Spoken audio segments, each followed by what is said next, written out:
kill it. Whatever you touch is gold, you know? So you kind of tell me your history. 9 years. Had no idea what to do basically. I got in the business. So I got a real estate license. Just thinking it'd be easy money, but then when I realized I didn't know a single soul here, made a lot of mistakes, got robbed by a few contractors. I'm like, holy crap. So some of the projects you're doing right now, like up to $1 million or over $1 million, that's crazy, man.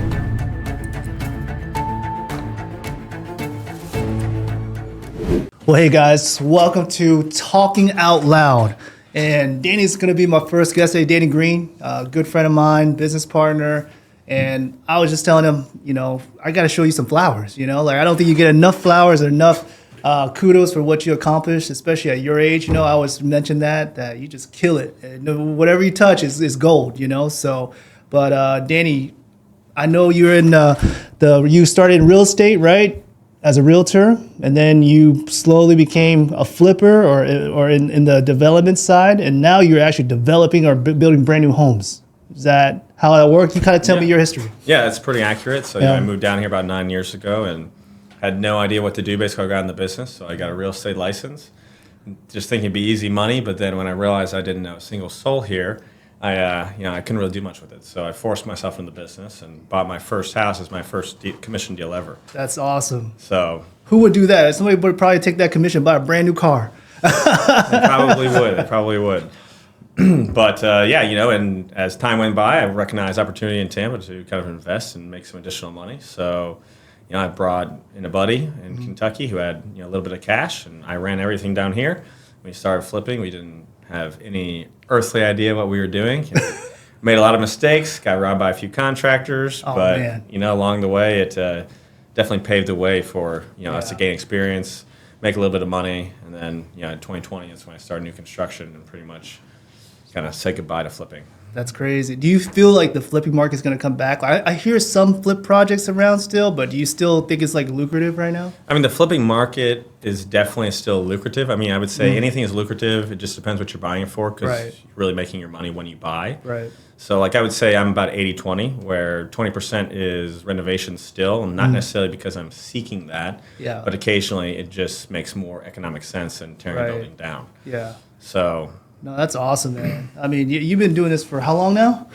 9 years. 9 years. So, I mean, I've seen you grow and blossom. I'm like, holy crap. So some of the projects you're doing right now, like up to $1 million or over $1 million, that's crazy, man. Like, how do you feel? Like, was it a gradual step? Because I felt it was for you. Was it a gradual step? Like, you building like, $300,000-$400,000 home value, and then you're moving up to $500,000, $600,000, $800,000. Is that what you're trying to do, or it just happened organically? I mean, it kind of happened organically, in 2020 when I just ended up getting a whole bunch of land off Exit 51 near Busch Gardens, and I was like, we're getting this cheap enough. This is the trial ground. Right. I'm going to build houses here. I'm going to make my mistakes here. Right. And our first house sold at the highest price point at the time in that neighborhood. I remember that house. Yeah. I think you did a couple loans probably for some of the clients over there. I remember the AC getting stolen a couple of times. Yeah, AC getting stolen. Well, we threw like a big piece of wood up on the garage saying "warning, giant spiders inside."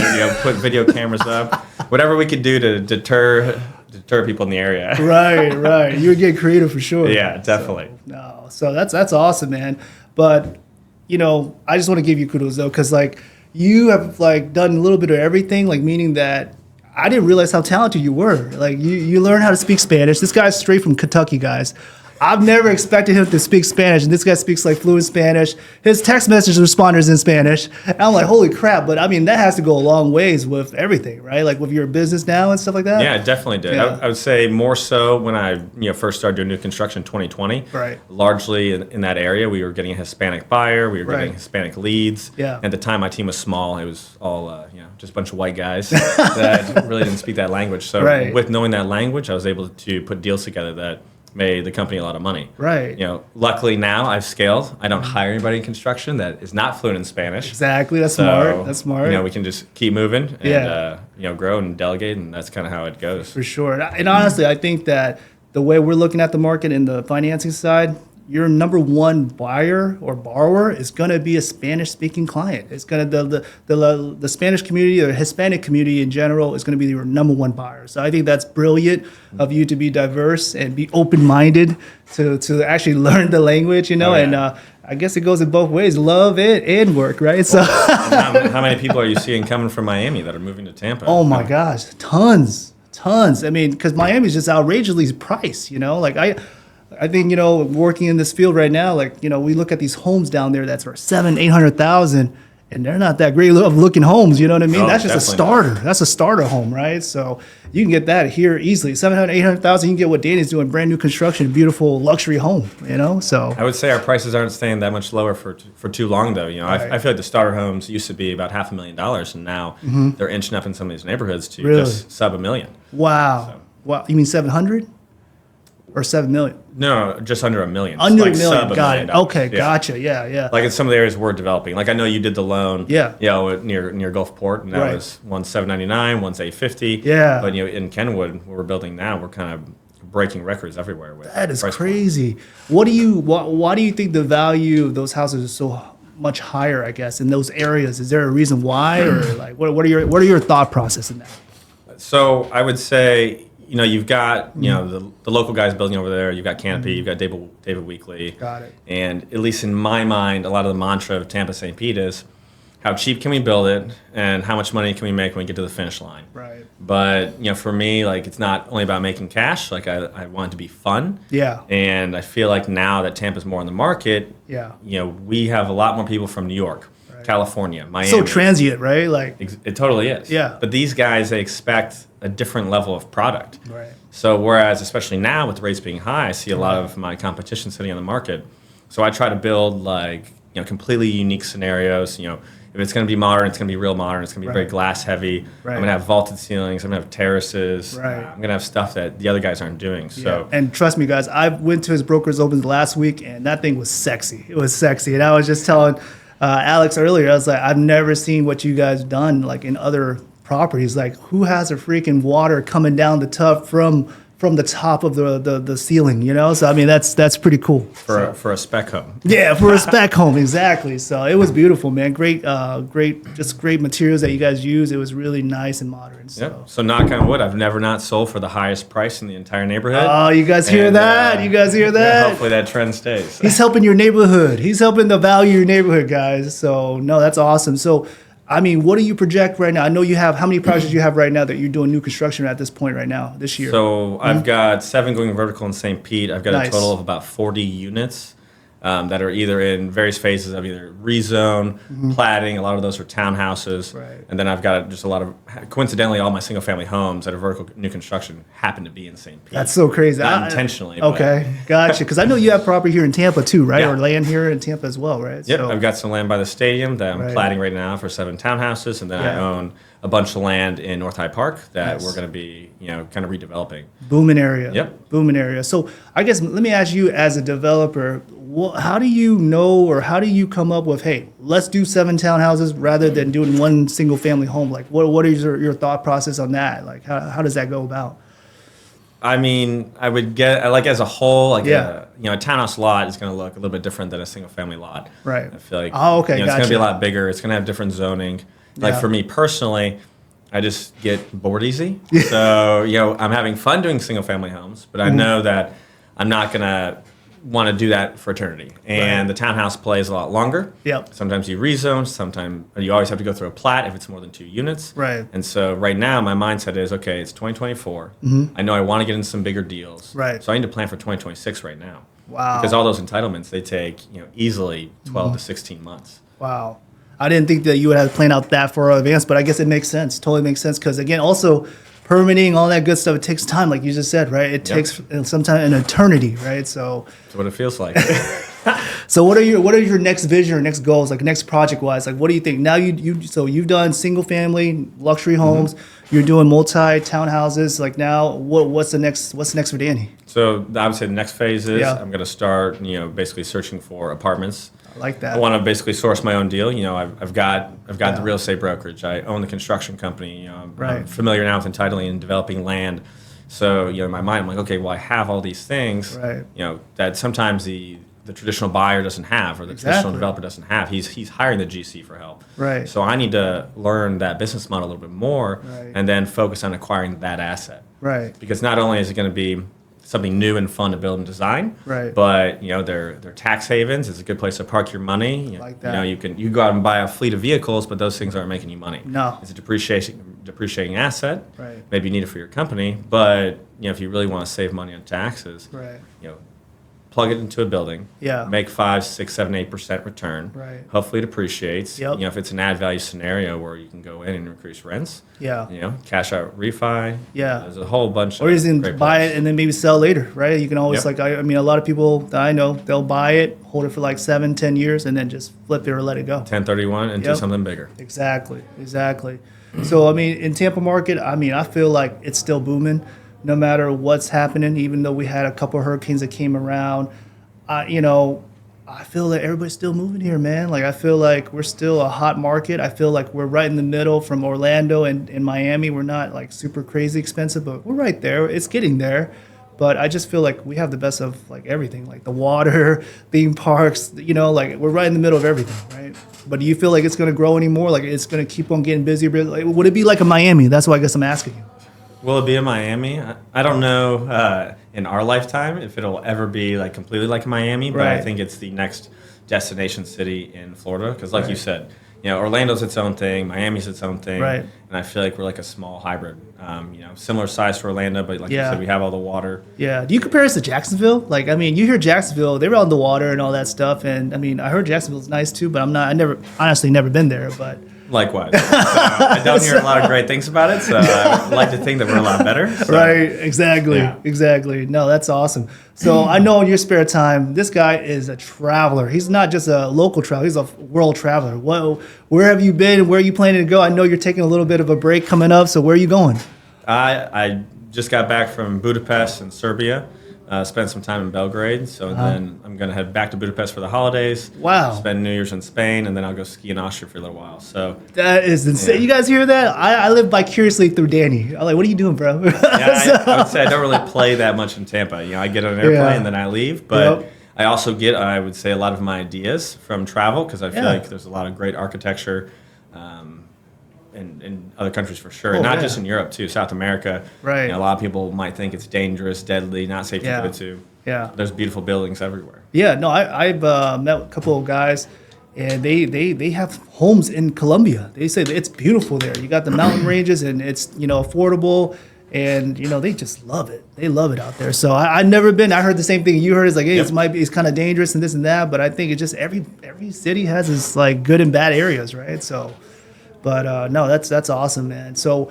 Now, are you going to be staying more local with your business, or are you planning to venture out to different states too? Like, what are your thought process? Have you got to that next level where you're like, hey, let's do some deals outside of Florida, or what are your thoughts? I mean, I would say right now, like I definitely Yeah. plan to spend 80% of my business development in Tampa. Right. I do have some aspirations to do some deals out in Montana where I've got family out there. Right. I've got a little bit of an in. Yeah. It's quite a bit easier to break ground and develop stuff. Really? Okay. A lot less red tape because it's Yeah. it's Montana. It's like 1 million people in the entire state, so there's less bureaucracy, which Nice. definitely plays a factor into being interested in a different spot.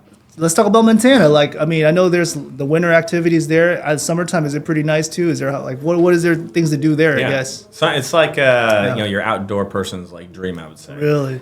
So my family lives in Whitefish, and Okay. it's right by Glacier National Park. Oh, nice. You've got the mountain, right there for skiing. In the summer, you can mountain bike it, hike it. Nice. So you Pretty got- close distance. Like, how far is it? Would you say? Yeah, I would 50? say like at least from where I live, it's Yeah. about a 15-minute drive, and Oh, then wow. downtown Whitefish is maybe 8 minutes, Glacier 30. Wow. So you've got all that stuff right by you. You can do whitewater rafting. Yeah, that's awesome. A lot of people, they'll have like a second house there, and that's like kind of their escape. Right. So they go there for a month in the summer. They go there for a month in the winter. Yeah. They want to ski, and Yeah. like that's what I do. A lot of times I'll go there in December. Yeah. I just work remote, Yep. ski, hang out with the family, and just enjoy a quieter pace of life and Right. more of a white Slow Christmas, down. I would say. Nice, nice. No, I mean that sounds pretty fun. That's what I heard. The saying is when you go to if you move to Colorado, the first thing they'll ask you is, "What do you do?" Not mean what do you do for a living, but what do you like to do? Like, do you like skiing, like hiking, like what is it, right? So I think that's a similar situation in Montana there. So, 100%. yeah, man. Anything else you want to talk about, brother? Like, I mean, I know you got a lot of things going on. It's like, I know it's so hard to get a hold of this guy. I mean, this guy's a busy, busy guy. So I'm just happy he's here and very grateful that he's sharing his story. Because, like, I mean, to me, it's motivating me. Even though I'm older than Danny, I'm an old ass, but I still like, man, this guy's doing great things, and it motivates, just to the next level. Like, you're always taking it to a step above. And I think if one thing you can give advice to these young entrepreneurs like yourself, like, what would it be? Like, what would you say? I would say don't be afraid to be bold, even if Right. someone's not doing it yet. You just gotta oftentimes go with your gut. I'm not afraid to, I would say, practice a new scenario myself. I'm not gonna go do a job for a client, say I know how to do something I don't know how to do. So I use myself as a guinea pig. Yeah. But pioneering something, is not always a bad thing. No. Even off Exit 51, when I had the idea to throw these modern houses in what I would argue is kind of a blighted area, Yeah. they ended up selling for radically higher price points than Yeah. anything else. When I left that spot, the first house sold for $250, the last one sold for $440. That's so crazy, And, bro. So crazy. It's like I would say blow the average person's mind, considering area. Yeah. So don't be scared. Trust your gut. If you fail, you lose it all. Get up, just do it again. Exactly. I take L's as learning lesson. I was telling some of my colleagues, like, I love to fail. I mean, the reason why I love to fail is I learn from that mistake, and then that way I won't do it again, right? So I think that happens in life in general, like businesses, relationships, all that stuff. So sometimes you gotta live and learn, right? And that's how you get better. It's just like going back to school to me. And you don't have to know everything before you do it. You just have to know someone smarter than you. Exactly. Who do you call when you don't want to solve the problem? Right. And And this that's how guy you calls get me a things lot. done. I just want to let you know. I promise. I'm just kidding. Tyler does have the answers to a lot. That's not a lot. No, I call this guy all the time because I don't know a lot of stuff too. So, but no, that's good stuff, Danny. And I mean, are you in the future taking on like joint venture projects if anybody's interested to like learn the game or like, take part of another, a business opportunity? Are you open to that, or how are you going about things with partnerships and stuff like that? I do partner with, I would say, a select group of people. It's especially when you're doing construction development, it's very much like dating. So we're going to be tied to each other for a long time. Right. Sometimes a year or two. If it's a large project, maybe 3. Right. So I would say there's a vetting experience. Got you. Just like dating, like you said. Just like dating. So yes, I am Yeah. taking some joint venture scenarios. I do mentor some people. That's awesome. So if you come to me and you're serious and you're hungry, Yeah. we can have a deeper discussion and maybe Yeah. we can do something together. Yeah, and I know you're always trying to grow your team with the right people. So sometimes that's another way too, is just to get that mentorship, and go under somebody that's been vetted already. Exactly, because a lot of times that person that wants assistance, if they're hungry enough, they might be a great addition to the team. Yeah. And that's the best way for them to make money, gain experience, Right. and we're like a close-knit family anyways. We do a lot with a little. Yeah. But the team's going to be growing substantially over the next 2 years. Yeah, no, I only see it getting bigger and bigger, especially in our market. I don't see it stopping, man. So it's going to be a good thing. So, yeah. That's awesome, Dale.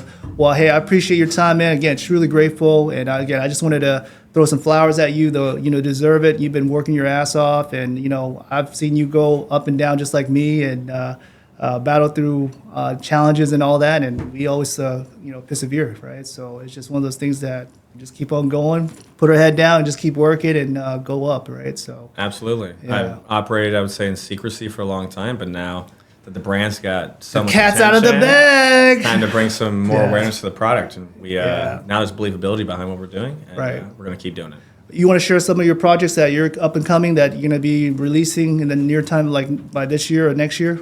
I can't share them all, but I Okay. do have a slew of projects coming up in North Kenwood, Okay. and then I've got townhouses. For those that don't know North Kenwood, where is that at, Danny? Like, where's that? Where's a larger area or bigger city or whatever? Where's I mean, it I would close say to? North Kenwood. I feel like everyone in St. Pete knows Kenwood. It's Okay, just like cool. barely north Gotcha. of that spot. So it's North going to be St. by Pete. Mazzaro's Gotcha. and areas like that. So Yeah. that Italian market. Gotcha. So I've got a whole bunch of projects coming up there that'll be hitting the market relatively soon or breaking ground, going vertical. Okay. And then I've got some townhouse units in North Hyde Park that are still off market. Wow. And then working on some larger sites in that realm, and then Yeah. also by the stadium and kind of another area that I'll be pioneering a new concept. I like where that. there hasn't been a lot of new construction in a while. So, Right. No, again, the pioneer, the legend. Watch out for him, Danny Green. You guys heard it from here. He's the one gonna take over Tampa hopefully soon. So appreciate you, Danny. Thanks, Tyler. Yeah. Appreciate it.